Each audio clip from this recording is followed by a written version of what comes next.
السلام علیکم ورحمۃ اللہ وبرکاتہ۔ رب اشرح لي صدری ویسر لی امری واحلل عقدۃ من لسانی یفقهوا قولی۔ اللہم فقہنا فی الدین، اللہم فقہنا فی الدین، اللہم فقہنا فی الدین۔ سورہ النساء کی آیت نمبر 127 ہے۔ وَيَسْتَفْتُونَكَ فِي النِّسَاءِ قُلِ اللَّهُ يُفْتِيكُمْ فِيهِنَّ وَمَا يُتْلَى عَلَيْكُمْ فِي الْكِتَابِ فِي يَتَامَى النِّسَاءِ اللَّاتِي لَا تُؤْتُونَهُنَّ مَا كُتِبَ لَهُنَّ وَتَرْغَبُونَ أَن تَنكِحُوهُنَّ وَالْمُسْتَضْعَفِينَ مِنَ الْوِلْدَانِ وَأَن تَقُومُوا لِلْيَتَامَى بِالْقِسْطِ وَمَا تَفْعَلُوا مِنْ خَيْرٍ فَإِنَّ اللَّهَ كَانَ بِهِ عَلِيمًا۔ آپ سے عورتوں کے بارے میں حکم دریافت کرتے ہیں، آپ کہہ دیجئے خود اللہ ان کے بارے میں حکم دے رہا ہے، اور قرآن کی وہ آیتیں جو تم پر یتیم لڑکیوں کے بارے میں پڑھی جاتی ہیں جنہیں ان کا مقرر حق نہیں دیتے اور انہیں اپنے نکاح میں لانے کی رغبت رکھتے ہو، اور کمزور بچوں کے بارے میں، اور اس بارے میں کہ یتیموں کی کارگزاری انصاف کے ساتھ کرو، تم جو نیک کام کرو بے شک اللہ اسے پوری طرح جاننے والا ہے۔ پس منظر دیکھتے ہیں، صحیح بخاری کی روایت ہے۔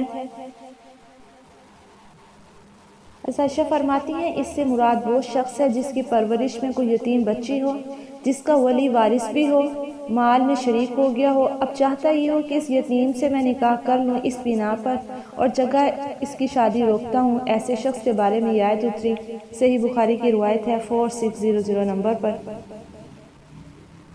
ایک روایت میں کہ اس آیت کے اترنے کے بعد جب پھر لوگوں نے نبی کریم صلی اللہ علیہ وسلم سے ان یتیم لڑکیوں کے بارے میں سوال کیا تو اللہ تعالیٰ نے یہ آیت نازل کی۔ فرماتی ہیں کہ اس آیت میں جو یہ فرمایا گیا وَمَا يُتْلَى عَلَيْكُمْ فِي الْكِتَابِ، اس سے مراد پہلی آیت وَإِنْ خِفْتُمْ أَلَّا تُقْسِطُوا فِي الْيَتَامَى فَانكِحُوا مَا طَابَ لَكُم مِّنَ النِّسَاءِ مَثْنَىٰ وَثُلَاثَ وَرُبَاعَ فَإِنْ خِفْتُمْ أَلَّا تَعْدِلُوا فَوَاحِدَةً أَوْ مَا مَلَكَتْ أَيْمَانُكُمْ ذَلِكَ أَدْنَىٰ أَلَّا تَعُولُوا۔ النساء کی آیت نمبر 3 ہے۔ یہ بھی منقول ہے کہ یتیم لڑکیوں کے ولی وارث جب ان کے پاس مال کم پاتے یا وہ حسین نہ ہوتی تو ان سے نکاح کرنے سے باز رہتے، اور اگر مالدار اور صاحب جمال پاتے تو نکاح کی رغبت کرتے، لیکن اس حال میں بھی چونکہ ان لڑکیوں کا اور کوئی محافظ نہیں ہوتا تھا، ان کے مہر اور حقوق میں کمی کرتے تھے، تو اللہ تعالیٰ نے انہیں روک دیا کہ بغیر پورا مہر اور پورے حق دینے کے نکاح کر لینے کی اجازت نہیں ہے۔ مقصد یہ کہ ایسی یتیم بچی جس سے اس کے ولی کو نکاح حلال ہو تو وہ اس سے نکاح کر سکتا ہے، بشرطے کہ جو مہر اس جیسی اس کے کنبے قبیلے کی اور لڑکوں کو ملا ہے اس سے بھی اتنا ہی دے، اور اگر ایسا نہ کرے تو اسے چاہیے اس سے نکاح بھی نہ کرے۔ اس صورت کے شروع کی اس مضمون کی پہلی آیت کا بھی یہی مطلب ہے، اور کبھی ایسا بھی ہوتا ہے کہ اس یتیم بچی سے خود اس کا ایسا ولی جسے اس سے نکاح کرنا حلال ہے اسے اپنے نکاح میں لانا نہیں چاہتا، خواہ کسی وجہ سے ہو، لیکن یہ جان کر کہ جب یہ دوسرے کے نکاح میں چلی جائے گی تو جو مال میرے اس لڑکی کے درمیان شراکت میں ہے وہ بھی میرے قبضے سے جاتا رہے گا۔ اسلام میں عورت کے حقوق انسانیت کے اعتبار سے مرد و عورت دونوں برابر ہیں۔ سورہ النساء کی آیت نمبر 1۔ اے لوگوں، پہ رب سے ڈرو جس نے تمہیں ایک جان سے پیدا کیا اور اسی سے اس کی بیوی پیدا کی، اور اس نے ان دونوں سے بہت سے مرد اور عورتیں پھیلا دیے، اور اللہ تعالیٰ سے ڈر کر رہو جس کے واسطے سے تم ایک دوسرے سے سوال کرتے ہو، اور رشتہ داری کو بگاڑنے سے بھی ڈرو، بلا شبہ اللہ تعالیٰ تم پر ہمیشہ سے پورا نگہبان ہے۔ پچھلے ادیان میں عورتوں پر الزام لگایا جاتا کہ آدم کو حوا کے بہکانے پر جنت سے نکالا گیا تھا، اسلام نے یہ الزام دور کر دیا۔ سورہ الاعراف کی آیت نمبر 20۔ پھر شیطان نے ان دونوں کے لیے وسوسہ ڈالا تاکہ وہ ان دونوں کے لیے ظاہر کر دیں ان دونوں کی شرمگاہوں سے جو کچھ ان سے چھپایا گیا تھا، اور اس نے کہا تمہارے رب نے تم دونوں کو اس سخت سے نہیں روکا مگر اس لیے کہ کہیں تم دونوں فرشتے بن جاؤ یا ہمیشہ رہنے والوں میں سے ہو جاؤ، اور اس نے ان دونوں کے سامنے قسمیں کھائیں، بلا شبہ میں تم دونوں کے لیے یقیناً خیر خواہوں میں سے ہوں۔ پھر اس نے دھوکے سے ان دونوں کو نیچے اتار دیا، پھر جب ان دونوں نے درخت کو چکھا تو ان دونوں کی شرمگاہیں ایک دوسرے کے سامنے ظاہر ہو گئیں، اور وہ دونوں اپنے اوپر جنت کے پتوں کو چپکانے لگے، اور ان دونوں کو ان کے رب نے پکارا، کیا میں نے تم دونوں کو اس طرح سے روکا نہ تھا، اور میں نے تم سے کہا نہیں تھا کہ شیطان بلا شبہ تم دونوں کا کھلا دشمن ہے۔ اسلام نے دین کے معاملات میں مثلا نیکی یا جزا و سزا میں مرد و عورت کو برابر قرار دے دیا ہے۔ سورہ نحل کی آیت نمبر 97 ہے، من عمل صالحا من ذکر او انثى وهو مؤمن فلنحيينه حياة طيبة ولنجزينهم أجرهم بأحسن ما كانوا يعملون۔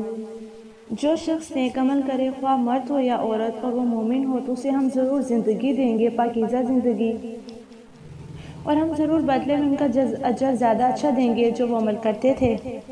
قرآن میں بعض آیات میں مرد و عورت کا اللہ نے اکٹھا ذکر کیا، ان المسلمین والمسلمات والمؤمنین والمؤمنات والقانتین والقانتات والصادقین والصادقات والصابرین والصابرات والخاشعین والخاشعات والمتصدقین والمتصدقات والصائمین والصائمات والحافظین فروجہم والحافظات والذاکرین اللہ کثیرا والذاکرات اعد اللہ لهم مغفرۃ واجرا عظیما۔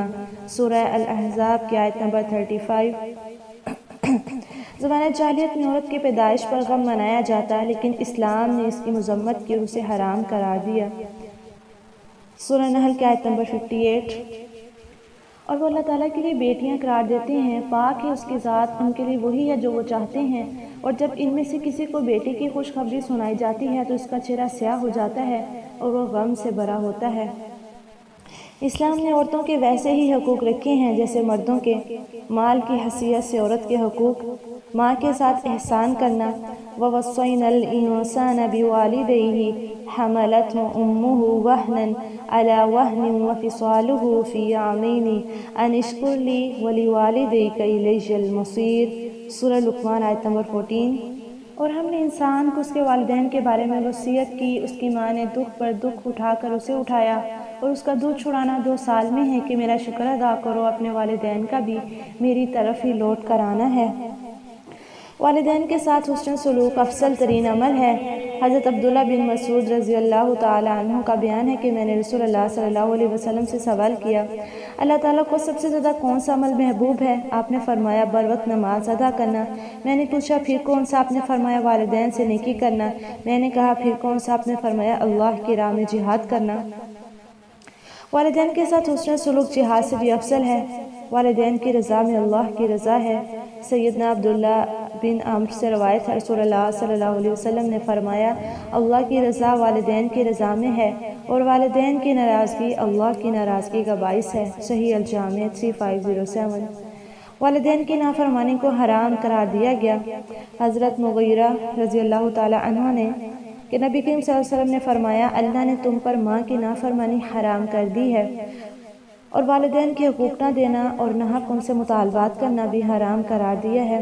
لڑکیوں کو زندہ دفن کرنا بھی حرام قرار دیا ہے، اور کیل و کال یعنی فضول باتیں، کثرت سوال اور مال کی بربادی کو بھی ناپسند کیا ہے۔ بیٹی کی حیثیت سے عورت کے حقوق: اللہ نے قرآن میں بیٹے سے پہلے بیٹی کا ذکر کیا، للہ ملک السماوات والارض یخلق ما یشاء یہب لمن یشاء اناثا ویہب لمن یشاء الذکور۔ سورہ شورى آیت نمبر 49۔ آسمانوں اور زمین کی بادشاہت اللہ کے لیے ہے، جو کچھ وہ چاہتا ہے پیدا کرتا ہے، جسے چاہتا ہے لڑکیاں دیتا ہے اور جسے چاہتا ہے لڑکے دیتا ہے۔ اجر کے اعتبار سے بیٹیاں بہتر ہیں۔ المال والبنون زینۃ الحیاۃ الدنیا والباقیات الصالحات خیر عند ربک ثوابا وخیر عملا۔ سورہ الکہف آیت نمبر 46۔ مال اور بیٹے دنیا کی زندگی کی زینت ہیں، اور باقی رہنے والی نیکیاں ہی آپ کے رب کے نزدیک ثواب میں بھی بہتر ہیں اور امید میں بھی زیادہ اچھی ہیں۔